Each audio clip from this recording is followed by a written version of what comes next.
No, that wasn't a typo. The iPhone 14 is here. Well, not really here, but I'll explain. What's going on, YouTube? Welcome to the Grant and Geek Show, where we cover your favorite tech and video games. I'm Chris Grant Jr. Let's talk about Jon Prosser, baby.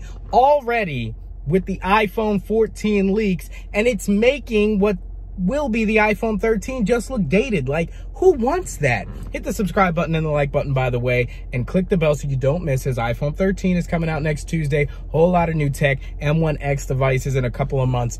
Yeah, so who wants this? This is the gift and the curse of leaks and people who are insiders who can get that insider information. At this event on the 14th, we're expecting, once again, iPhone 13, Apple Watch Series 7, and possibly AirPods 3. They've been sitting on the shelf for too long. It's time for them to come out. But now we've seen this iPhone 14 kind of maintaining that flat design, that design language that really started with the iPad Pro back in 2018, 2017, I think even. One of those, 2018.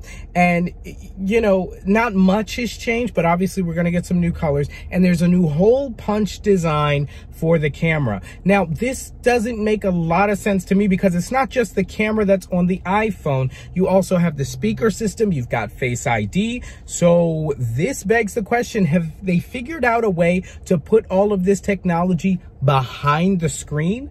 If there's only a hole punch camera, there's a ton of other features that would then have to go behind the camera or behind the screen as well. Maybe there's just like some sort of maybe big shaped camera hole that houses those sensors. I don't know. Either way, it seems like they're skipping the entire smaller notch wave, although the iPhone 13 could and is rumored to have a smaller notch. But they may just be skipping the whole thing and going straight to the hole punch look. Samsung has had the hole punch look for a long time, and I'm glad that iPhone's finally getting around to it. Although, remember, Apple always tries to find a way to make their phone designs iconic, where you can just see a silhouette of it and know what it is. The famous phone button, the home button on the iPhones, until that was removed, and then the notch became the defining feature so that if you just saw a silhouette of the phone, you would know which phone it was. Now with the hole punch design, it's basically making the iPhone generic in terms of the silhouette and how that would look.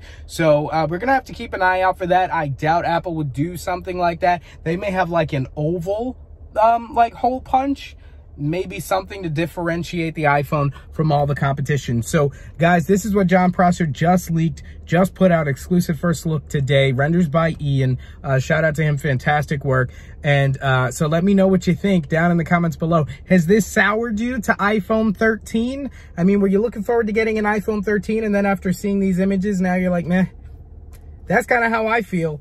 But we'll see. Maybe the iPhone 13 has some tricks up its sleeves. Anyway, guys, hit the subscribe button, click the bell so you don't miss. Guys, thumbs up on the video if you're liking the video. Again, we got a ton of tech videos coming your way. New iPhone, new Apple Watch, all that kind of stuff. So get subscribed. Thank you guys so much for watching, and let me know what you think down in the comments. I'm Chris Grant Jr. It's the Grant and Geek Show.